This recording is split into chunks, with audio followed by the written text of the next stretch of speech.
Bismillahirrahmanirrahim. Assalamualaikum warahmatullahi wabarakatuh.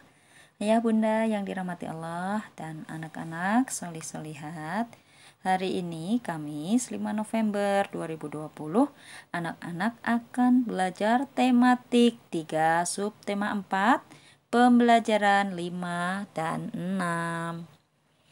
Anak-anak, tujuan pembelajaran kita kali ini yaitu anak-anak dapat memahami karakteristik dan mengelompokkan karakteristik individu berdasar usia anggota keluarga.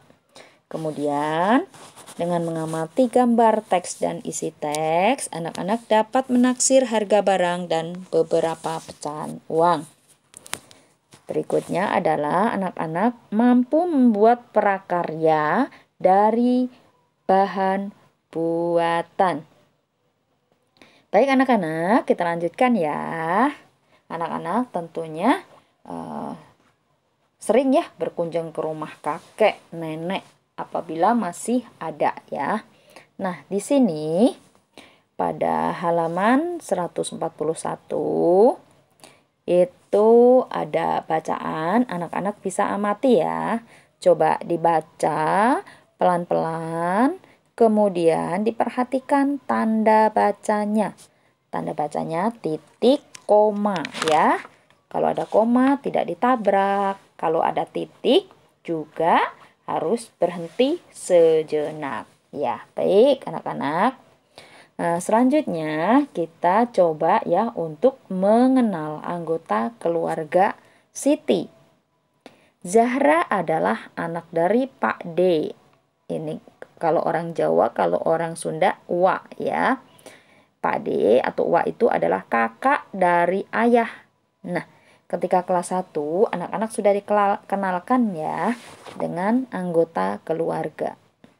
Zahra masih sekolah di SMP. Paman adalah adik dari ayah.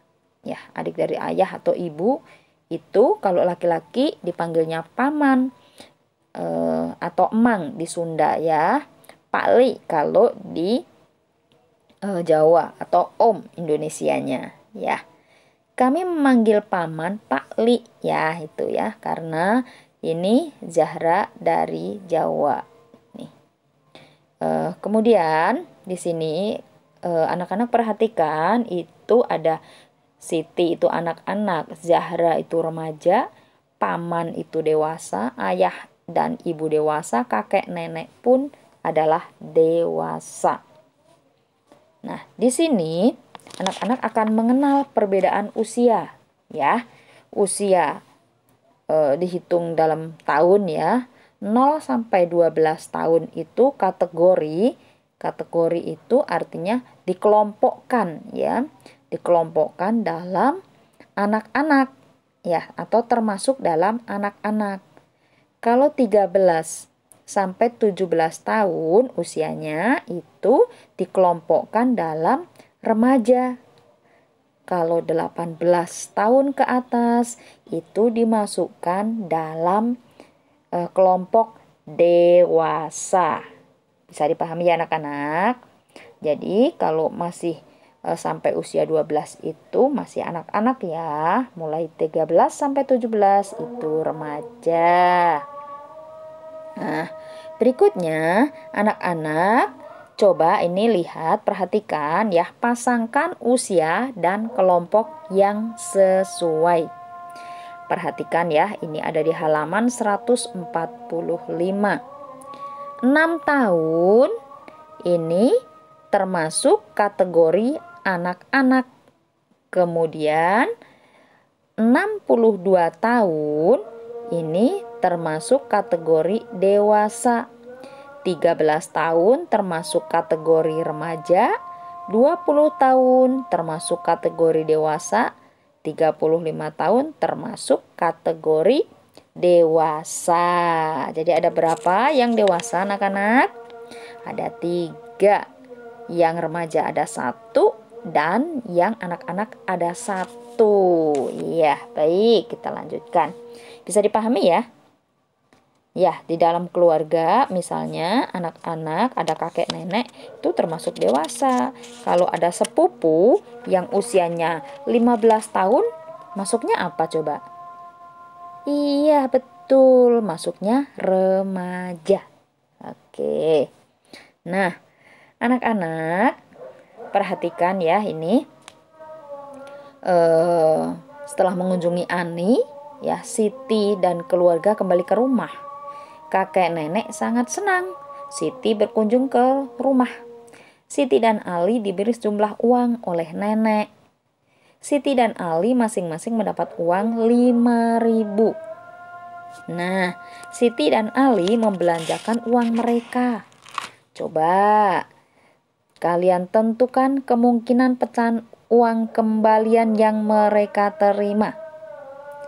Simak baik-baik ya, Ibu beri contoh nih.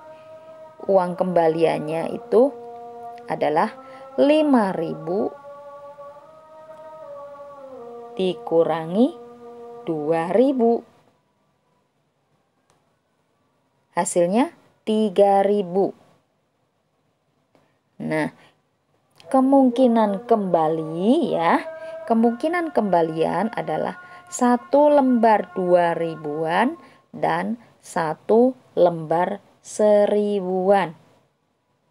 Bisa dipahami anak-anak ya. Jadi Siti itu mendapat uang dari nenek sebesar 5.000.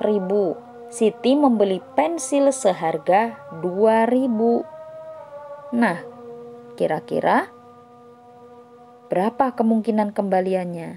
Ya, tinggal kita kurangi. Uang Siti 5.000 untuk beli pensil harganya 2.000. Sisanya 3.000. Iya, betul sekali. Nah, baik. Sekarang contoh lagi, Ali mendapat uang dari nenek sebesar 5.000. Ali membeli penghapus seharga 1.000. Nah, bagaimana caranya? Ya, sama seperti Siti tadi ya. Jadi uang Ali 5.000 dikurangi untuk membeli penghapus seharga 1.000. Sisanya 4.000. Nah, kemungkinan kembalian adalah 2 lembar 2.000-an. Boleh ya.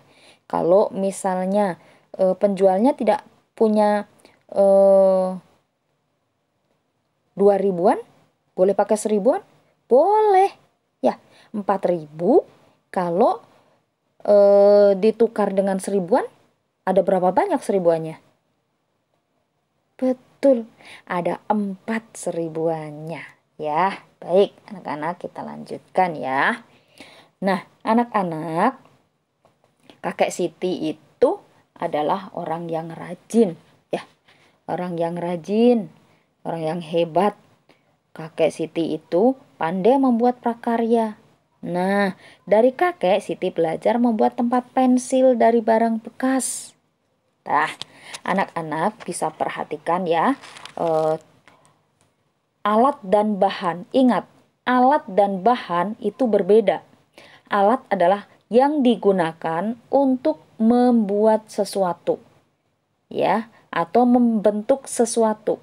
Sedangkan bahan adalah benda yang dibuat menjadi sesuatu. Nih, ya, contohnya di sini masih tercampur ya alat dan bahan untuk membuat tempat pensil. Botol plastik itu adalah bahan, kertas sampul warna hijau itu adalah bahan, potongan sisa kertas pembungkus kertas kado itu juga bahan, 3 helai potongan kertas sampul itu juga bahan, selembar kertas itu bahan, setangkai ranting kering bahan juga. Nah, apa yang termasuk alat? Alat adalah lem, tembak ya, atau lem uhu juga silahkan. Lem karena itu fungsinya untuk merekatkan ya, benda satu, bahan satu dengan yang lain. Gunting itu digunakan untuk memotong, ya, untuk membentuk. Spidol, ya, itu untuk membuat sketsanya atau membuat kerangkanya.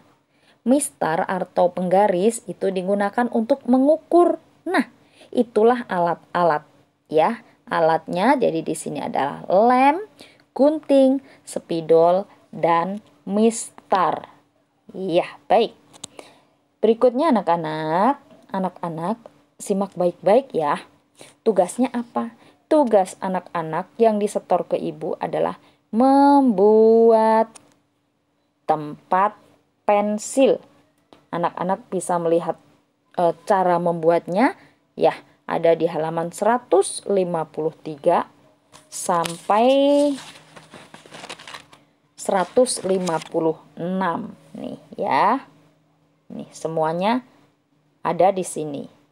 Simak baik-baik. Ya, semuanya ada. Jadi anak-anak tinggal menyontoh. Boleh dikreasikan sendiri. Ini hanya contoh. Ya, yang pasti anak-anak membuat tempat pensil. Nah, bahannya silahkan kreasikan sendiri. Baik anak-anak, dari semua materi yang Ibu sampaikan, itu Ibu ambil sumbernya dari Al-Quran surat Al-Anfal ya. Ayat 27 yang artinya, hai orang-orang yang beriman, janganlah kamu mengkhianati Allah dan Rasul atau Muhammad, dan juga janganlah kamu mengkhianati amanat-amanat yang dipercayakan kepadamu sedang kamu mengetahui ya. Berikutnya adalah Al-Kahfi ayat 25 artinya, dan mereka tinggal dalam gua selama 300 tahun lamanya ditambah 9 tahun lagi. Ya, itu yang ya, Ibu gunakan untuk anak-anak mengenal tentang pengurangan, penjumlahan atau penambahan ya. Baik anak-anak, sekali lagi simak baik-baik ya apa yang Ibu sampaikan. Tugas utamanya yang distorkan adalah membuat tempat pensil. Untuk yang lain-lainnya, misalnya seperti berhitungnya, anak-anak cukup berlatih di rumah. Boleh dikerjakan tapi tidak harus disetorkan. Ya. Baik, terima kasih. Kalau misalnya ada yang ditanyakan, silahkan bertanya ya. Jazakumullah khairan katsira. Wassalamualaikum warahmatullahi wabarakatuh.